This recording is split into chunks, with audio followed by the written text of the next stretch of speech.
Hi and hello everyone! So, magluto ko nilat ang baboy kay ang backstory ani nagmay day akong friend and then naibog na dayon ko muna Merisi nahatsyog kog palit diri sa Robinsons og mga ricados then ipalit na lang sa day kog avocado. And then pagkapit na ko sa laing stall kay na may manggaw bagoong so hormones mo nang nihapit na sa kog palit. So fast forward karon magluto na ko and then mao na siya kung ipamalit ganina.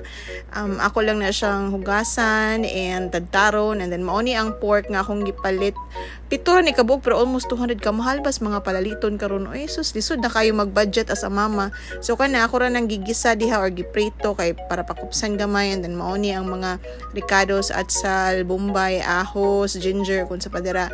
Then mao ni ang guling akong napalit kompleto na dan nag-add sad ko og cabbage para daghan-daghan. So ako ra nang gi-boil until matender ang pork and then akong ilunod later ang gulay. O karon ako nang gilunod ang mga gulay ug mga sahog so nagnusara ra puding mais din hi. So makauna na lang kinsay mo kuha ang maisa.